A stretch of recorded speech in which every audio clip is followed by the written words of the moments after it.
ഒരു ആസ്പെക്റ്റ് മാത്രമല്ല, ഒത്തിരി കാര്യങ്ങൾ നമുക്ക് പകർന്നു തന്നിട്ടുള്ള ആളായതുകൊണ്ടാണ് പുള്ളിയെ ഫാദർ ഓഫ് ദ നേഷനായിട്ട് നമ്മൾ അംഗീകരിക്കുന്നത്. അതുകൊണ്ട് ആ പറയുന്ന വാല്യൂസ്, വാല്യൂസ് നമ്മൾ ഉൾക്കൊണ്ട് നമ്മൾ മുന്നോട്ട് പോകാൻ വേണ്ടി ഓർമ്മപ്പെടുത്താനുള്ളൊരു ദിവസമാണ്. അപ്പോൾ അത് എല്ലാവരുടെ മനസ്സിലുണ്ടായിരുന്നു. ഒരു ദിവസം മാത്രം ഉൾക്കൊണ്ട് പോകേണ്ടതല്ല. ഗാന്ധി ജയന്തി എന്ന് പറയുന്നത് ക്ലീനിങ് മാത്രമല്ല, നമ്മൾ ഈ പറയുന്ന അദ്ദേഹത്തെ ഓർക്കാൻ ഒത്തിരി പേരുടെ പകൽ കഴിഞ്ഞ് നമ്മൾ ഈ നേടിയെടുത്ത ഇൻഡിപെൻഡൻസ് കൂടി ഓർമ്മപ്പെടുത്താൻ വേണ്ടിയിട്ടാണ് നമ്മളെല്ലാവരും ഇന്നത്തെ കൂടിയിട്ടുള്ളത്.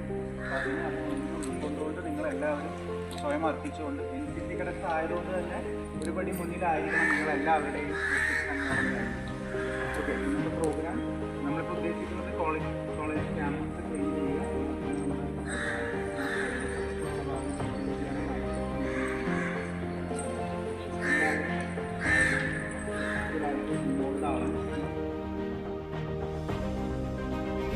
കൊണ്ടാടുകയാണ് ഒക്ടോബർ 2-ാം തീയതി. നമ്മളെ സ്നേഹിച്ച രാഷ്ട്രപിതാവ് മഹാത്മാഗാന്ധി ലോകത്തെ ഏറ്റവും അറിയപ്പെടുന്ന വ്യക്തിയാണ്, ഏറ്റവും സ്വാധീനമുള്ള വ്യക്തിയാണ്. പ്രകൃതിയും പ്രപഞ്ചത്തെയും ചുറ്റുപാടുകളെയും സ്നേഹിച്ച ആ മഹാത്മാവിനുള്ള ആദരവ് പ്രകടിപ്പിച്ചുകൊണ്ടാണ് ഈ ദിനത്തിൽ നമ്മൾ ശുചീകരണ പ്രവർത്തനങ്ങൾ ചെയ്യുന്നത്.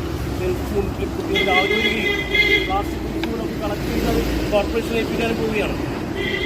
സ്വച്ഛത ഈ സേവ എന്നതാണ് ഇന്നത്തെ ദിനത്തിൻ്റെ ആപ്തവാക്യം. അപ്പോൾ നിങ്ങളിവിടെ ചെയ്ത് സന്തോഷമുണ്ട്. നിങ്ങൾ ഇന്ന് മാത്രമല്ല എല്ലാ ദിവസവും നമ്മുടെ വീടും പരിസരവും ഒക്കെ നമ്മൾ ഭംഗിയായിട്ട് സൂക്ഷിക്കണം എന്നുള്ള സന്ദേശം നൽകിക്കൊണ്ടും സംഘടനയുടെ പ്രാധാന്യം നൽകിക്കൊണ്ടും ഞാൻ വാക്കുകൾ സമ്മതിക്കാം.